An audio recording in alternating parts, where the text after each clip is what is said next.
a slow blended gradient between good and bad.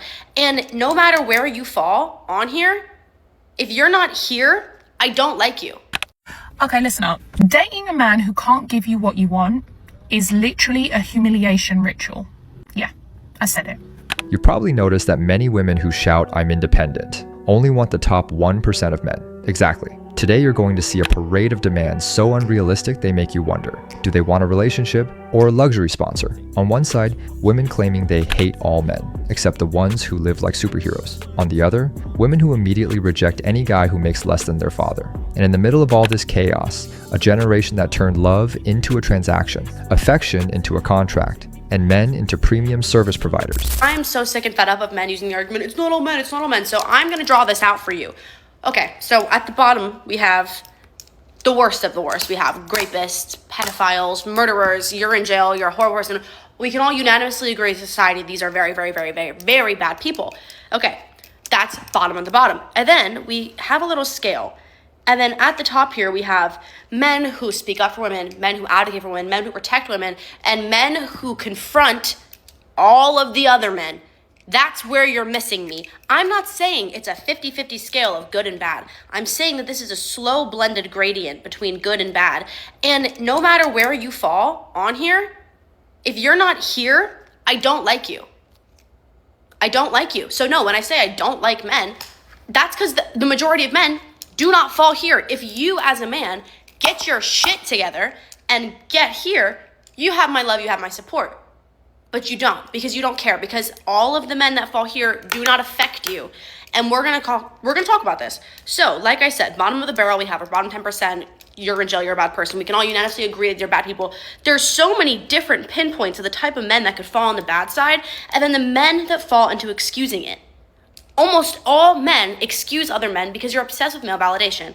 So, we have murderers, rapists, and then we have woman beaters, wife beaters, we have Chris Brown, all the men that still have very successful careers, you know, convicted, but excused because he's grown, he's found God, whatever. Cancel him out.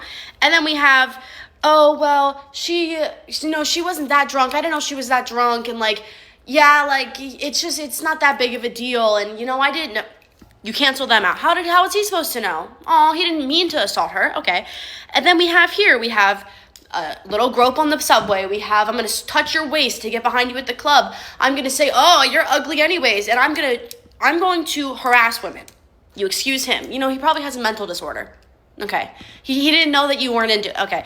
And then we have, what would even fall here? What would even fall here? Cheaters, liars, manipulators, people who purposely harm women and then face no repercussions because they believe they're above women. Before you get mad, have none of your friends ever cheated on their girlfriends and you said nothing. You excuse them.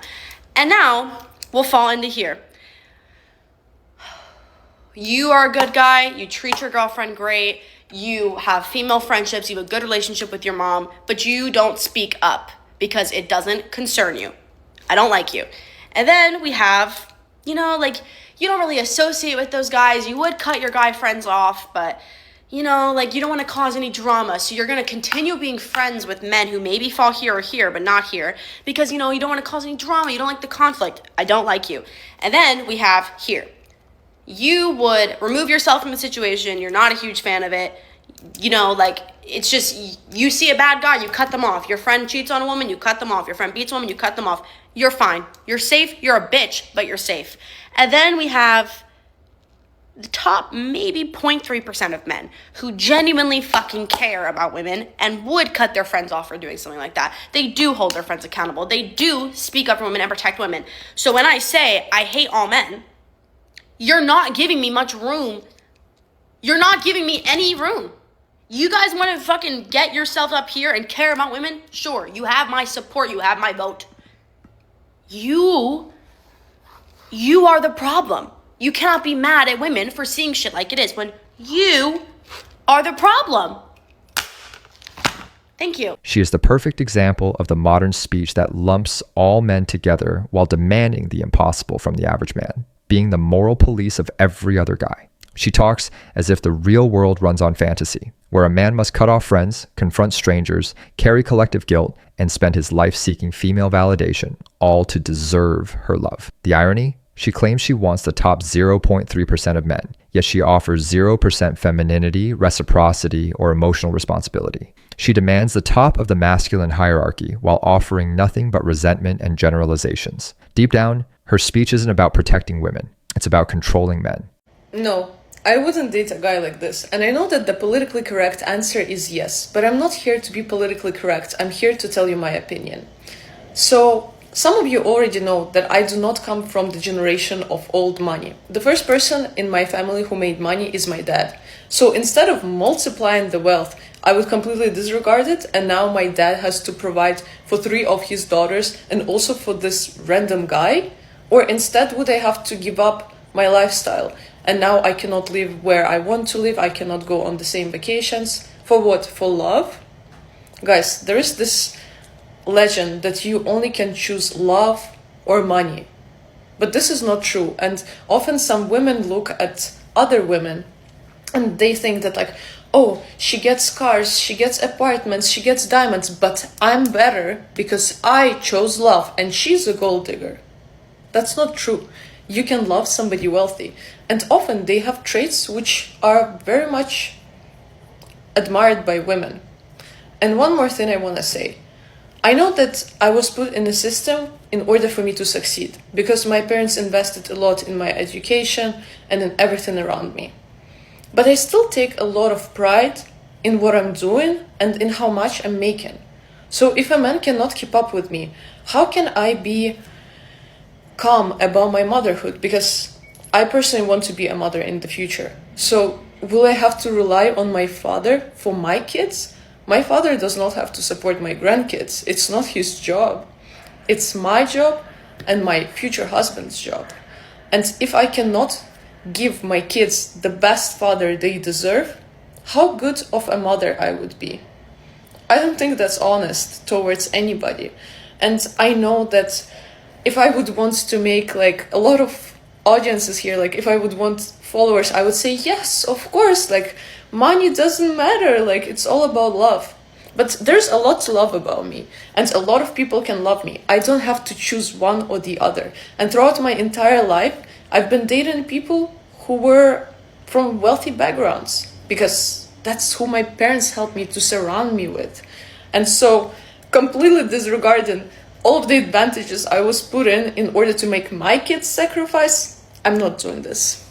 This is the classic product of the modern female independence narrative. She says it's not about money, yet every sentence revolves around status, comfort, and family wealth. She doesn't want a partner. She wants someone who maintains the lifestyle her father gave her. Love becomes a transaction, motherhood becomes an investment, and the husband becomes a social upgrade.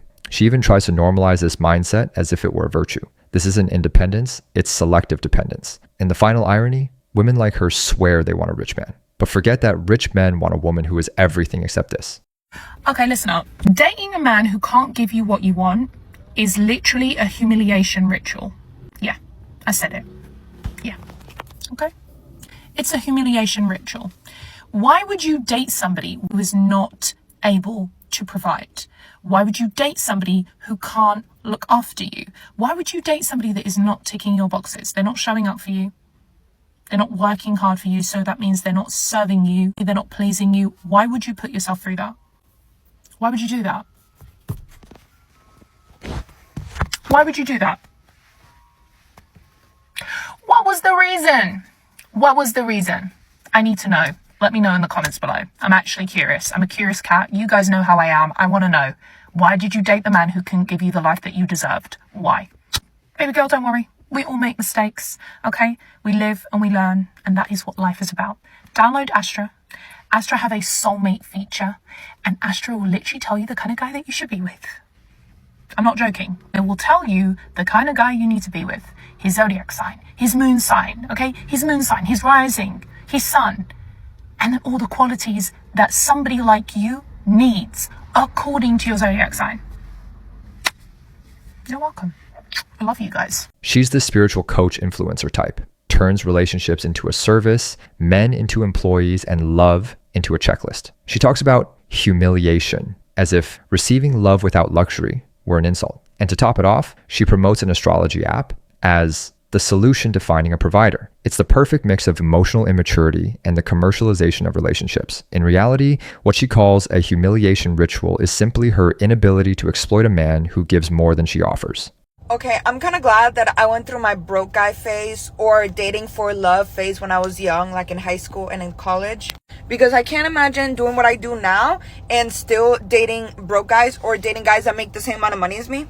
Imagine me being 25 and still going on dates to Chili's and splitting bills and letting my boyfriend borrow money. Like, what the fuck? That is like insane. I used to do that back in high school and in college, guys. Like, that is some bum ass behavior. And if you're a man, you get mad at me. Like, just skip through this. Don't get emotional in the comments. Comment.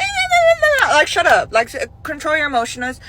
Take a testosterone shot. Go to CVS and ask for a testosterone shot because you need it. Don't cry about it in the comments. Just like some guys have preferences on like dating blondes, brunettes, skinny girls, thick girls. My preference is dating guys with money. So thank you.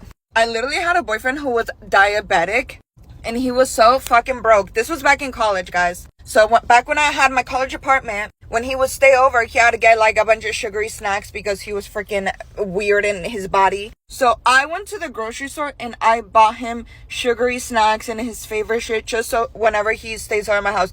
What the fuck? I can't even imagine doing that shit right now. I am so glad my frontal lobe developed and just prioritize money now. Like, thank you, brain. Because there's so many girls my age that still are not like that they don't prioritize money instead of looks or love in relationships. And they're literally have in a whole relationship working full time and splitting bills. Like, that is fucking insane, bro. And still getting cheated on. She's the caricature of the current generation. Thought it was normal to split bills with her boyfriend when she was younger, but now at 25 she believes she's above everyone. She mocks average men, looks down on hardworking guys, and even ridicules the sick boyfriend she chose to date, all while turning prioritizing money into a personality. But the truth is simple. The more she demands, the less she gives. She calls it a preference, but what she really fears is facing her own emotional mediocrity. So she hides behind money. And the worst part, she genuinely believes the men she wants will tolerate this teenage level inflated ego.